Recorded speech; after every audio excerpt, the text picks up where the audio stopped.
Peep game. The movie starts in 1966 as David Banner is working on a super soldier serum for the government. They find out bro is just mixing animal and human DNA, doing strange evil shit to the human immune system. They told him no human experiments and instead he tests on himself. He even got his wife pregnant in the middle of doing human trials. So Bruce had latent crash out potential just hiding in his DNA the entire time. Obviously somebody had to put a stop to it. That being Officer Ross at the time, who had seen enough horror movies to be suspicious of a mad scientist. Ross understandably takes him off the project. David Banner ascends to the Hall of Crash Outs by setting the nuclear reactors to critical, surely murdering all of these innocent people that had nothing to do with this. But he doesn't stop there. He runs all the way back to his house on the military base, kills Bruce Banner's mom just for the love of the sport. The entire time, Bruce is developing his dissociative personality disorder. Because he's 4, he doesn't remember any of this and believes that his parents both died. After his mom was killed, his dad was put in jail and he was raised by a completely different family under the name Bruce Kren, the exact field that his father did. Dad, I just found out that kinks are hereditary.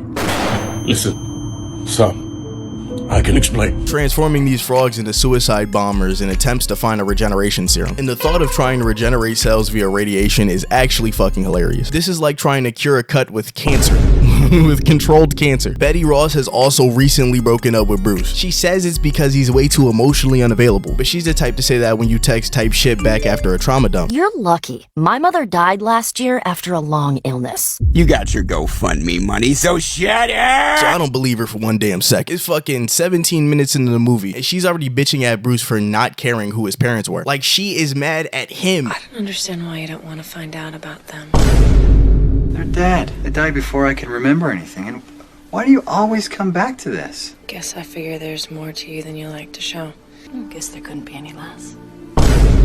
Using every guilt trip tactic in the book around start. She tells Bruce that she's having a reoccurring dream where he chokes her out as a little girl. And he's looking like, what the fuck am I supposed to do with that information? This bitch is incredibly bipolar. And shorty keep bringing that up in the lab, making that shit awkward at the workplace. Basically giving this nigga ammo for when he crashes out later in the movie. To make things worse, there's a private weapons contractor trying to buy out the lab. Even makes it seem like he's trying to buy out Betty. During a routine experiment, something goes wrong, causing a critical meltdown. Captain Save-A-Ho Bruce over here knocks Buddy out the way and shields everybody from the blast with his body, eating gamma radiation to the face like that shit was artificially flavored. The average man would have his organs liquefied in seconds, but Bruce is completely unscathed as he wakes up in the med bay. Somehow he plays this off with just I'm built different. And when Bruce wakes up again, he's looking directly eye to eye with the janitor. Claims he's his long lost pops who got locked up 30 years ago, put away for his Full Metal Alchemist type crimes to humanity. He tries to convince him that he's the only path to help, but Bruce has no idea who this nigga is or what he's trying to help with. So he tells him to get his stinky ass out of his hospital room. These years, it's been inside you. Now we will understand it. We will harness. My nose! Ah! It can't be his breath. Now the next night, Bruce is in his office when all of his bottled emotions start to bubble up to the surface. Thinking about his dad and how Betty just slimed him out, it triggers the crash out genes earlier activated by the gamma radiation, transforming him into the legendary Omega Crash Out himself.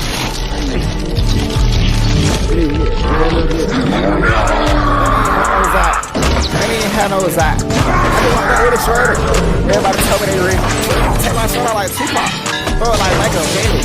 I just be asking they read it. You can just answer they read it. Destroying the entire building in the process. This is highly purposeful destruction, chucking a nuclear reactor through a wall on the second story, and putting a prime hammer fist through all of these desks. Even almost murks his own pops, but decides not to at the last second. And Betty finds him laid out at his house with the back door blown out. Thought he got ambushed by a booty warrior. She's in the middle of questioning him about what happened while he's eating like a prisoner. He's gripping the goddamn turkey with his hands like he hasn't eaten in weeks. But General Ross and some of the Secret Service show up at his door. They've put 2 and 2 together that Bruce is David Banner's kid. And 30 years after lockup, right after he gets released, there's another lab destroying incident at the place that his son works. And Betty goes to David Banner's house without any real fucking plan. Gets incredibly close and she lets him. This exact instance is what pepper spray is for. It gives him enough time to capture her scent with this rag or something so he can sick these super mutant dogs on her. He even calls him to quite literally rage bait his own son. What I need you to do is I need you to take a nearest rope that you got, wrap it around if you got a garage or a fucking stairway, and hang yourself, nigga. Period.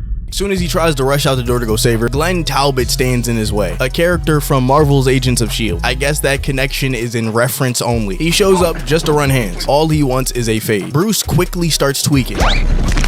He watched Gang make a full transformation instead of exiting stage left as soon as you saw a nigga morphing into the Grinch. Literally kicked to the curb and Hulk still got his socks on. Them hoes are stretchy as hell. They dump multiple MP5 magazines into this man. Not only are the bullets ineffective, they're only making him bigger, stronger, and angry. And with all that rage in his system, he slimes out bro one more time and goes to save Betty, who is far too calm to be seeing a giant green man standing shirtless outside of her cabin. You know, I would at least be concerned, but instead Betty is just dumbfounded by how ugly this nigga looks. So they just stare at each other for 60 straight seconds until they're abruptly cut off by the hellhounds, who are chasing down Betty's scent like the snack she is, I assume to feast on her intestines. If it wasn't for the incredible crash out, immediately grips a log and starts playing whack-a-mole. Two of them try to rush him and take the bat, while his throat goblin poodle tries to kill Betty Ross through a windshield. So Hulk figures he can kill 2 birds with 1 stone by killing 3 dogs with 1 log, and tosses all of them into a pile. But they're infused with a portion of King Crash Out DNA, so they get the lick back like a BO2 score streak. Using hyena tactics to try to eat this nigga while he's alive, they make the grave mistake of trying to go for his meat.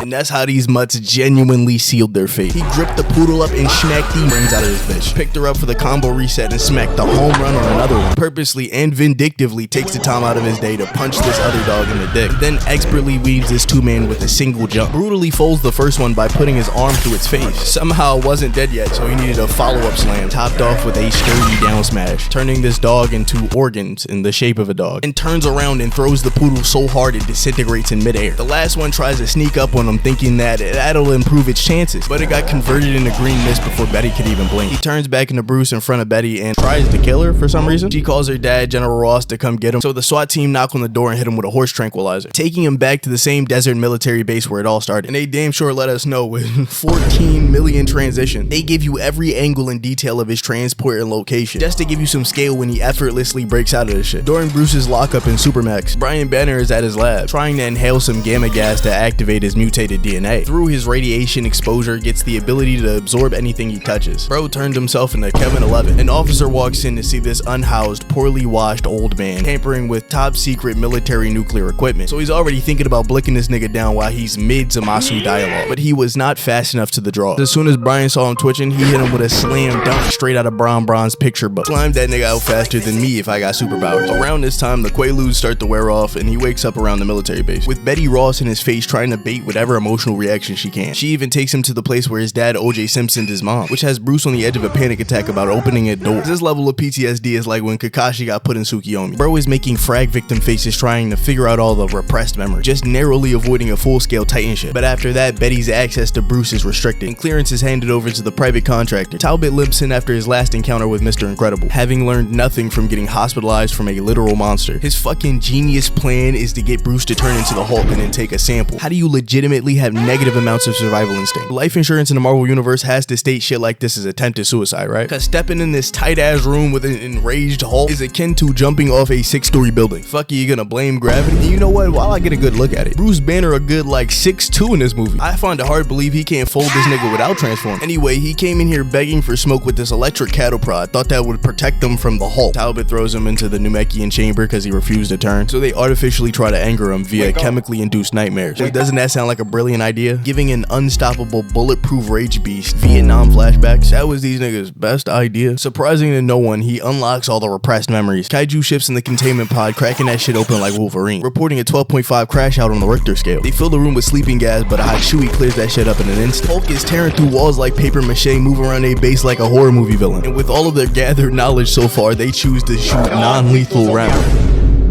Is this nigga serious? He's willing to get everyone in that base bare hand murdered just to get a sample of Fallout super mutant DNA, the type of greed that the Bible spoke of. They encase him in this expanding nut foam, and Talbot does a hop, skip, and a jump to take a sample with this drip. But Hulk is mean mugging so hard his murderous intent physically pushes Talbot back. So he snatches a break action M2 from one of these guards, loads in a bullet I can only describe as a cross between an incendiary round and a rocket. Bro had to turn the bottom to arm the shit before he put it in the barrel. Aims right at his pec muscle and pulls the trigger, and this shit bounces bounces off his skin like an airsoft pellet. That nigga is reliving his entire life right now, knowing that his life insurance for sure isn't getting paid out, because this is 100% non-negotiably a suicide. The Hulk wreaking havoc on their underground facility, they send the entire strike team after this nigga. He was just casually having fun terrorizing these people. They throw what have to be hundreds of rounds at Bruce, and it must be that nigga's first day on the job or something. Broski over here is getting eaten alive by the recoil. He's putting his heart and soul in these shots right now. They get stopped by a train cart exploding, and one of these niggas end up hanging on the ceiling. This is true terror. The Hulk is so resistant to bullets, it has General Ross legitimately sweating buckets. He intentionally leads him out, leading Hulk to bust out of that bitch with the boosters on. Heads over to his childhood home to fully absorb all of his repressed memories, and Ross uses this as a perfect time to start the combo chain. First a Moab into Bro's house, then a fireworks style spray of hailstorm, followed up by a row of tanks.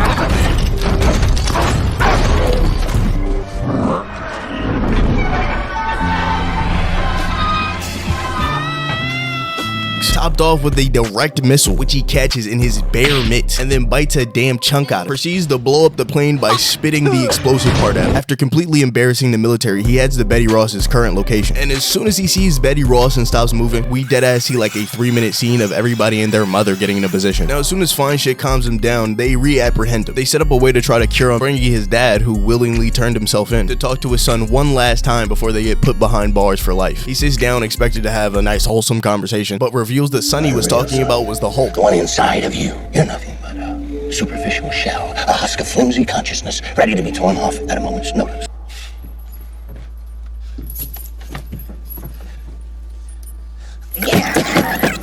This nigga is the prime crash out from which the Hulk genetics spawned from. So he starts munching on the power cord, knowing they're gonna flip the switch to try to murder him, absorbing all the energy in the cord, shifting Bruce in the process. And they shoot up into the sky to have this Records of Ragnarok slideshow ass fight. They get to the ground and David Banner's just absorbing everything around him, including the Hulk, so all grabs, holds, and chokes are off limits, which makes Bruce throw him in this pond. It has to be the worst idea, nigga. He absorbs everything he touches. How are you going to box fluid? He gets dragged to the bottom like a bag of rocks, and the surrounding area drops to absolute zero, as his dad is trying to suck the energy out of everything. But the angrier the Hulk gets, the more powerful he is, which ends up being too much energy for David Banner to store. Combined with this nuke General Ross decided to drop on both of their noggins, the absorbing man was popped like a grape, which leads him to hide in South America, leaving General Ross to still suspect he didn't die in the blast. If you want to see the 2008 movie where they somehow made a reboot and a sequel at the same time, watch this video. Other than that, like, subscribe, and